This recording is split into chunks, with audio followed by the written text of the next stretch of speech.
One. All right, greetings everybody and welcome to the 21-22 school year here at Columbia River High School. I'm Alex Odepal, totally fired up to be back and looking forward to seeing students on August 31st. This newsletter will complement this video. So we're coming at you in two different formats here because we wanted you to hear this information directly from our team. So I'm Alex and I'm the principal here at Columbia River High School. And again, I could not be more excited about coming back to school here in the next few days. Introducing the members of the team, Rob Duncan, Nick Davies, and Ken Roberts. And we are going to dive right into the content that we want to share in our newsletter coming at you. So, Mr. Duncan, why don't you take the mic first? Hello there, Columbia River, and welcome back. We're super excited to have everybody starting on Tuesday, the 31st of August. I'm just going to remind students and families that schedules are now available on Skyward. If you have questions about how to access Skyward, you can call our office and they can help you with that. Just a reminder also, all schedules are currently temporary. So we do have to make adjustments to schedules from time to time. And so please make sure that you double check your schedule, get a recent version of it before coming to school on the 31st. We will be able to give students printed copies of their schedules on the 31st if you need that. So if you can't access Skyward or you have questions, we'll be able to give those to you on the morning of the 31st. Right now, our counselors are working on student schedules.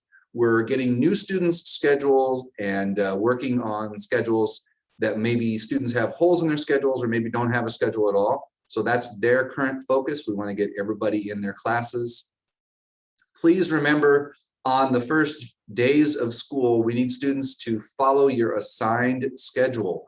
This is really important for attendance and for student safety, so we know where you are. So please make sure you're following that assigned schedule until it is modified if there are changes made. Again, we're super excited to see you on Tuesday, the 31st. Don't forget to bring your school materials with you. So your Chromebook, something to write with and something to write on, like a notebook. Also, if you need to pick up your Chromebook, you can do that on the first day of school if you haven't picked it up already.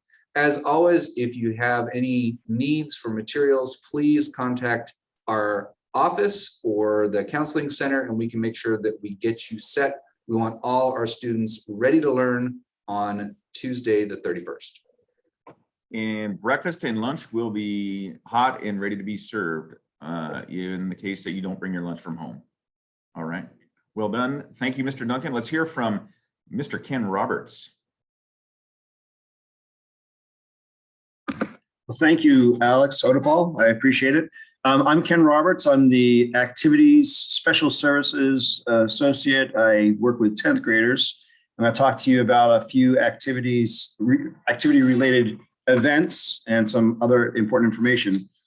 The first thing on my list is the Link Crew. This is part of the freshman orientation.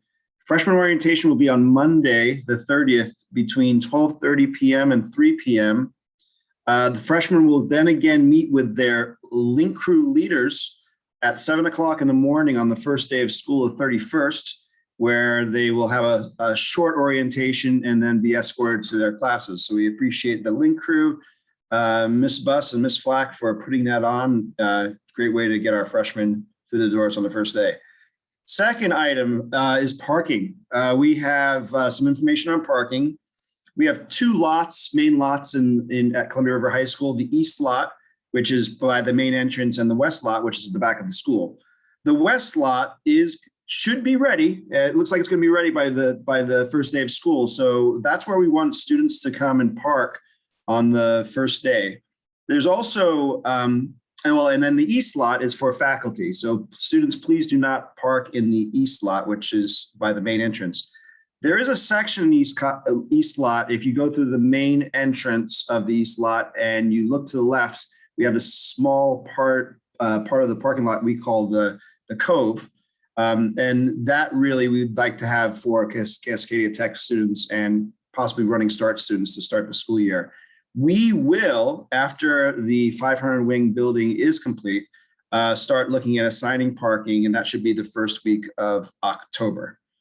The last thing I have is photos. We had over 700 students come through our doors on the 23rd of August, which was awesome to see students around. We will have a makeup day on the second day of school, which is the 1st of September. Organizational details will be provided to students on the 31st. Just in addition to Mr. Duncan's comment on the Chromebook distribution, we look at the newsletter. We have a special day on the 30th for freshmen to come in and get their Chromebooks between 10 and 11 and 11 and 12. So check that out too. Thank you.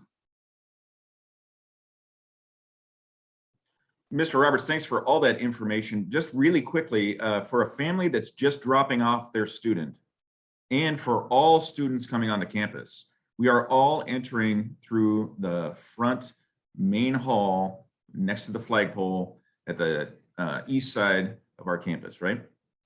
I know, Ken, you've worked really hard on setting up parking in the past. We want to give our students some time to get settled. So it's going to be important to keep in mind that parking in the west, in the new freshly paved, painted parking lot, it's beautiful. If I was a parking lot judge, I'd give this one a thumbs up. We have spaces for students to park out there. We're going to leave that open at this point. Only juniors and seniors will be parking on campus. Only juniors and seniors. So there's no sophomores that will be parking on campus at all. Right? So thanks for that. And much more to come on parking later. It's always a hot topic for the high schoolers. All right. Nick Davies, you have the floor. Thank you, Alex. Nick Davies here, Associate Principal and Athletic Director. I oversee safety, security, facilities, and the 9th grade. So thinking of safety, we have gone through all of our COVID policies and procedures with our staff over the last few days. Our building operator, Gabe Bravo, and his team are working extremely hard to make sure our building is clean on a daily basis, but also just clean after all the construction that's been going on at the school, and that our classrooms are ready to go. Admin team will be walking around today, ensuring that each and every classroom is ready. And so we're excited to have the kids, all of our students, back in the building. In this newsletter, there is a link to the River Playbook that just gives a lot more detail about kind of expectations during this time when we bring all kids back, but COVID is still an issue. So we are ensuring that we have safe setup policies, procedures, all of that are in place here at Columbia River. I am the building's COVID lead, so if you have questions or concerns, please reach out to me. I will do my best to answer them. But a lot of those questions are addressed in that playbook. So look through that. It has a lot of good information in there. Also in this newsletter is another video just by myself addressing athletics. So if you want to know more about fall athletics, I put a video in the newsletter, and I put a little bit more information in there as well. So check that out. We can't wait to get started. We have a football jamboree today. We've got a golf jamboree next Wednesday, and our first official event would be a JV football game against Skyview next Thursday. And we couldn't be more excited to kick off sports again like that. And then just a heads up, now that we're back into more or less regular sports, we are charging gate again. So we'll have ticket takers at events. Most people fall under the $6 or $4 category. Again, all that stuff is listed elsewhere in the newsletter. So excited to have kids back on campus. All right, well done, Mr. Davies. And let's not forget about our tennis, and we have cross country that's running. We have slow pitch, softball. We have soccer. Am I missing any? And cheer. Am I missing any fall sport? Girls swim. And swimming. So lots of options. We're going to do an activities fair in the first couple of days of school. And we'll spend some time talking about other opportunities for students to get involved. Mr. Davies, you started talking about safety and all the protocols that we're going to follow in the classrooms. One question that always comes to mind and typically comes up is, what's the lunchroom situation looking like? What are we going to look for? What are the options for lunch in terms of seating? Can you describe that real quick? We're opening up both of our commons. We are going to have plexiglass dividers on our round tables.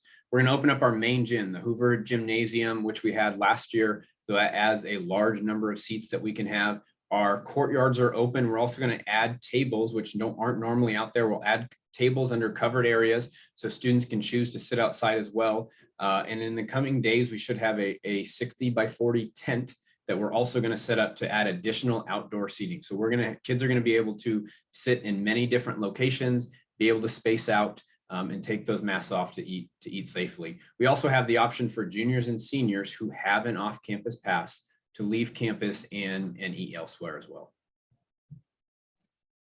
All right, thank you. That's a lot of information we're sharing, and I appreciate those of you who have hung in and watched this whole thing. Last comment I'll make is about the 500 wing, and we are nearly ready to occupy the nearby 500 wing. So at this point, that fencing, all of the construction area is still off limits. It's a hard hat area. So we're going to allow those construction partners to finish the job and do it right. So we have a couple of classes that we are sharing some spaces. And just up front, I just want to say thank you to all the flexibility that our faculty have demonstrated during this construction. All the faculty's patience and planning, it's just extraordinary. And so I'm very much appreciative to be a part of such an exceptional group of educators. Thanks in advance to the students that are going to be flexible with that. Moving here in a couple of weeks, we're going to be moving into the 500 later in September. So other dates of importance are listed here in our SMORE, our newsletter, and we look forward to seeing you on Tuesday. Thanks, everyone. And if you need anything, please don't hesitate to reach out to us. Let's have a great year.